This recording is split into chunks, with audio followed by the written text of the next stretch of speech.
Je prie le protocole de bien vouloir accompagner son Excellence. Au nom de l'Assemblée générale, j'ai l'honneur de souhaiter la bienvenue à son Excellence Macky Sall, président de la République du Sénégal. Je l'invite à prendre la parole devant l'Assemblée. Merci beaucoup. Monsieur le Président de l'Assemblée générale, chers collègues, Monsieur le Secrétaire général, Mesdames, Messieurs, distingués délégués, Monsieur le Président, au nom de l'Union africaine, je remercie votre prédécesseur et vous adresse tous nos vœux de succès à la présidence de notre session. Je renouvelle au secrétaire général Antonio Guterres notre soutien dans l'exercice de sa délicate mission au service des États membres.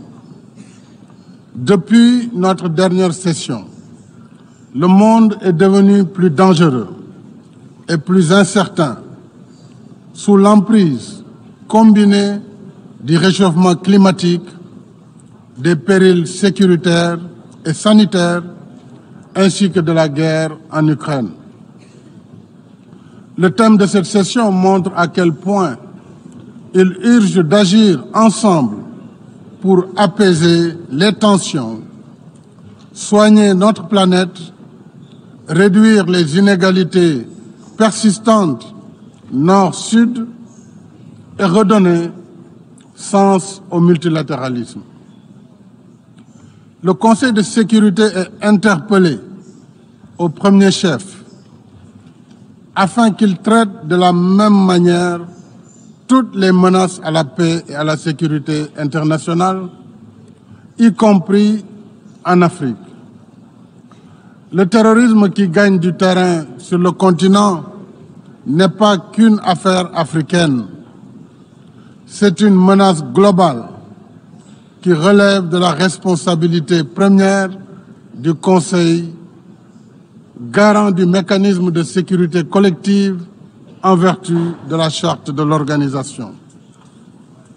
Ainsi, invitons-nous le Conseil à mieux s'engager avec nous dans la lutte contre le terrorisme en Afrique, avec des mandats plus adaptés et des moyens plus conséquents. En outre, l'Union africaine appelle une fois de plus à la levée des sanctions étrangères contre le Zimbabwe. Ces mesures sévères continuent de nourrir un sentiment d'injustice contre tout un peuple et d'aggraver ses souffrances en ces temps de crise profonde. Au Proche-Orient, nous réitérons le droit du peuple palestinien à un État viable, coexistant pacifiquement avec l'État d'Israël, chacun à l'intérieur de frontières sûres et internationalement reconnues. Nous appelons à la désescalade et à la cessation des hostilités en Ukraine pour une solution négociée afin d'éviter le risque catastrophique d'un conflit potentiellement mondial. La négociation et la discussion sont les meilleures armes dont nous disposons pour promouvoir la paix. Je lance un appel pour la mise en place d'une mission de médiation de haut niveau à laquelle l'Union africaine est prête à apporter sa contribution.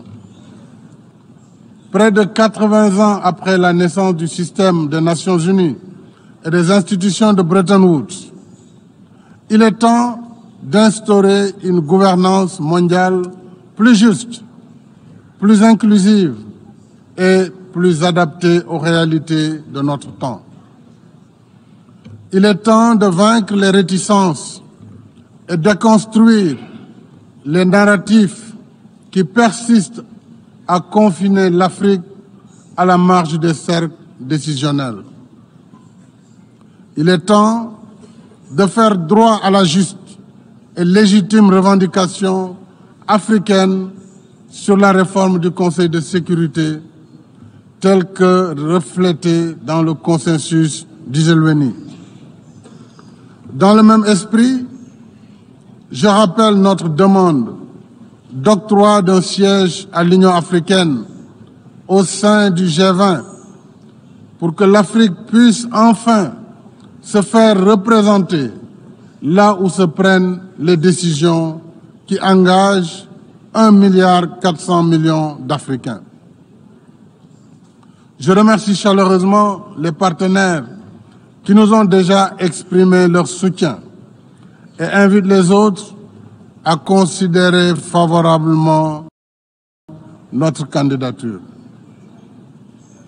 Au titre de la gouvernance économique et financière, j'attire l'attention de l'Assemblée générale sur le rapport 2022 sur le financement du développement durable, réalisé par une soixantaine d'institutions multilatérales dont le Fonds monétaire international, la Banque mondiale, le Comité de Bâle sur la supervision bancaire, l'Association internationale des régulateurs de l'assurance et le Conseil de stabilité financière.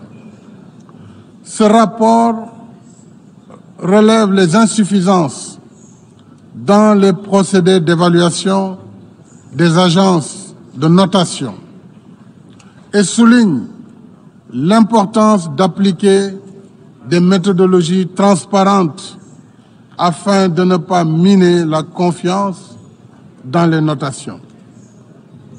Nous sommes préoccupés par le fait que la perception du risque en Afrique continue d'être plus élevée que le risque réel, ce qui renchérit les primes d'assurance et pénalise la compétitivité de nos économies. C'est pourquoi l'Afrique renouvelle sa proposition au groupe de réponse à la crise mondiale sur l'alimentation, l'énergie et les finances, afin qu'il engage, en rapport avec le G20, le FMI et la Banque mondiale, un dialogue constructif avec les agences de notation sur l'amélioration de leurs méthodes de travail et d'évaluation. Dans le même esprit, face à l'ampleur inédite de la crise économique mondiale, l'Union africaine réitère son appel pour la réallocation partielle des droits de tirage spéciaux, si nécessaire pour les pays en développement dans un premier temps, et la mise en œuvre de l'initiative du G20 de suspension du service de la dette. Ce choc, mesdames et messieurs, sans précédent, fragilise davantage les économies les plus faibles et rend encore plus pressant leurs besoins en liquidité pour atténuer les effets de l'inflation généralisée et soutenir les ménages et les couches sociales les plus vulnérables, notamment les jeunes et les femmes. S'y ajoute la prise en charge des urgences sanitaires nouvelles ou anciennes, dont le cancer, un tueur silencieux qui continue de faire des millions de victimes à travers le monde.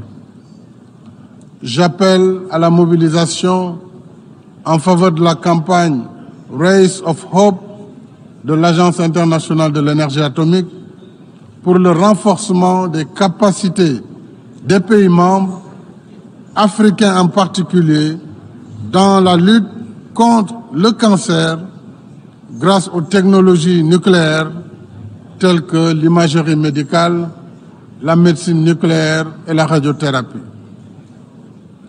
Monsieur le Président, Mesdames et Messieurs, à quelques semaines de la COP27 de Sharm el-Sheikh en Égypte, l'Afrique renouvelle son attachement à l'accord de Paris sur le climat. En même temps, nous souhaitons parvenir à un consensus pour une transition énergétique juste et équitable, comme ce fut le cas au sommet Afrique-Europe de février dernier, à la session élargie du sommet du G7 en juin et récemment au Forum de Rotterdam sur le financement de l'adaptation en Afrique. Il est légitime et juste et équitable que l'Afrique, continent le plus en retard sur le processus d'industrialisation, continent le moins pollueur, il est donc juste que l'Afrique exploite ses ressources disponibles pour disposer d'une énergie de base afin d'améliorer la compétitivité de son économie et réaliser l'accès universel à l'électricité. Je rappelle qu'à ce jour, plus de 600 millions d'Africains vivent encore sans électricité. Travaillons également à la réalisation de l'objectif de 100 milliards de dollars par an en appui aux efforts d'adaptation des pays en développement et au financement du programme d'accélération de l'adaptation en Afrique sous l'égide de la Banque africaine de développement et du Centre mondial pour l'adaptation. Au demeurant, nous considérons le financement de l'adaptation non comme de l'aide, mais comme une contribution des pays industrialisés à un partenariat mondial solidaire en contrepartie des efforts que fournissent les pays en développement pour éviter les schémas pollueurs qui ont plongé la planète dans l'état d'urgence climatique actuel. Monsieur le Président, au-delà des urgences conjoncturelles, je suis venu porter le message d'un continent déterminé à travailler avec tous ses partenaires dans une éthique relationnelle de dialogue confiant et de respect réciproque. Je suis venu dire que l'Afrique a assez subi le fardeau de l'histoire, qu'elle ne veut pas être le foyer d'une nouvelle guerre froide, mais plutôt un pôle de stabilité et d'opportunité ouvert à tous ses partenaires sur une base mutuellement bénéfique. Je suis venu dire que nous n'ignorons pas l'Afrique des problèmes qu'il faut pacifier et stabiliser. Mais je suis également venu dire que nous avons aussi l'Afrique des solutions avec ses 30 millions de kilomètres carrés, ses ressources humaines, plus de 60% des terres arables du monde, ses richesses minières, forestières, hydriques et énergétiques. Oui, l'Afrique, oui, nous avons l'Afrique des solutions, avec des gouvernements à la tâche, au quotidien, une jeunesse vibrante qui innove, entreprend et réussit, des millions d'hommes et de femmes qui travaillent dur pour nourrir, éduquer et soigner leurs familles, qui investissent, créent de la richesse et génèrent des emplois. Cette Afrique des solutions souhaite engager avec tous ses partenaires des rapports réinventés qui transcendent le préjugé selon lequel qui n'est pas avec moi est contre moi. Nous voulons un multilatéralisme ouvert et respectueux de nos différences, parce que le système des Nations Unies, né sur les cendres de la guerre, ne peut emporter l'adhésion de tous que sur la base d'idéaux partagés et non de valeurs locales érigées en normes universelles. C'est en collaborant dans le respect de nos différences que nous redonnerons force et vitalité à la raison d'être des Nations Unies, c'est-à-dire préserver les générations actuelles et futures du fléau de la guerre promouvoir la cohabitation pacifique des peuples et favoriser le progrès en instaurant de meilleures conditions de vie pour tous. Je souhaite plein succès aux travaux de la 77e session de l'Assemblée générale. Je vous remercie de votre aimable attention.